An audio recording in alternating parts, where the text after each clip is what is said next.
Danau Gunung Tujuh berada di Taman Nasional Kerinci Seblat di tengah keelokan alam dataran tinggi Kerinci, tepatnya di Desa Sungai Jernih, Kecamatan Gunung Tujuh, Kerinci, Jambi.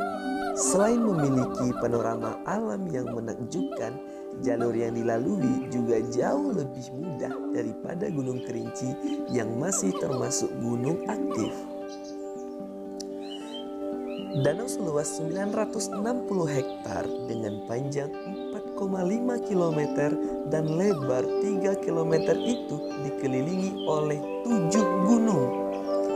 Ada Gunung Hulu Tebo 2525 mdpl, Gunung Hulu Sangir 2330 mdpl, Gunung Madura Besi 2418 mdpl, Gunung Lumut yang ditumbuhi berbagai jenis lumut 2350 mdpl, Gunung Selasih 2230 mdpl, Gunung Jarpanggang 2469 mdpl, dan Gunung Tujuh itu sendiri 2735 mdpl.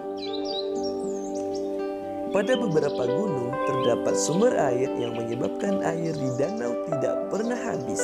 Danau Gunung Tujuh merupakan salah satu danau tertinggi di Indonesia, yakni berada di ketinggian 1950 meter di atas permukaan laut. Danau Gunung Tujuh merupakan tertinggi nomor 2 di Indonesia setelah 13 danau-danau kecil yang terdapat di Gunung Talamau, Sumatera Barat dengan ketinggian 2750 mdpl. Dengan ketinggian hampir 2 km di atas permukaan laut, bisa dibayangkan dinginnya air Danau Gunung Tujuh di pagi hari.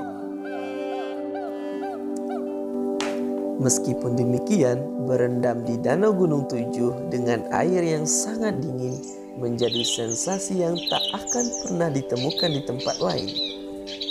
Ini tantangan sekaligus kenikmatan tersendiri bagi para pendaki Gunung Tujuh. Jalur pendakian untuk menuju Gunung Tujuh, pengunjung harus menyiapkan diri untuk pendakian. Pendakian dimulai dari gerbang pos Taman Nasional Kerinci Seblat sampai Danau Gunung Tujuh memerlukan waktu 2-3 jam.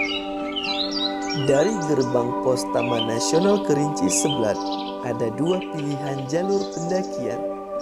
Ada jalur yang lebih landai namun jarak tempuhnya lebih jauh, dan ada jalur yang memiliki tanjakan yang curam namun jaraknya lebih dekat. Kedua jalur itu akan bertemu dan setelah itu para pendaki harus melewati jalur menurun yang cukup tajam hingga di tepi Danau Gunung Tujuh. Dari situ pengunjung dapat langsung melihat salah satu danau tertinggi di Asia Tenggara tersebut. Danau Gunung Tujuh juga digunakan penduduk lokal sebagai sumber penghidupan. Beberapa masyarakat lokal berprofesi sebagai nelayan dan mencari ikan di danau tersebut. Jika berkunjung ke Danau Gunung Tujuh, wisatawan bisa menyewa sampan nelayan dan mendayung menjelajahi luasnya danau. Danau Gunung Tujuh Kerinci merupakan sebuah wisata danau yang terletak di kawasan Taman Nasional Kerinci Seblat, tepatnya berada di lereng Gunung Kerinci, Jambi. Taman nasional itu merupakan wilayah flora dan fauna yang tersebar di Pulau Sumatera dan merupakan wilayah yang ditetapkan UNESCO sebagai situs warisan dunia. Danau Gunung Tujuh Kerinci menyimpan sejuta eksotisme yang bisa membuat mata terasa segar. Kesunyian dan keindahan kabut tipis di permukaan airnya begitu menghipnotis, memberikan kenyamanan dan keindahan yang tiada duanya. Danau Gunung Tujuh terbentuk akibat letusan gunung berapi. Air yang ada di dalam danau sangat jernih dan bersih, ditambah dengan suasana yang sejuk di sekitar danau. Selain menjadi tempat wisata favorit masyarakat Jambi, danau ini juga dimanfaatkan sebagai tempat mencari ikan oleh warga setempat.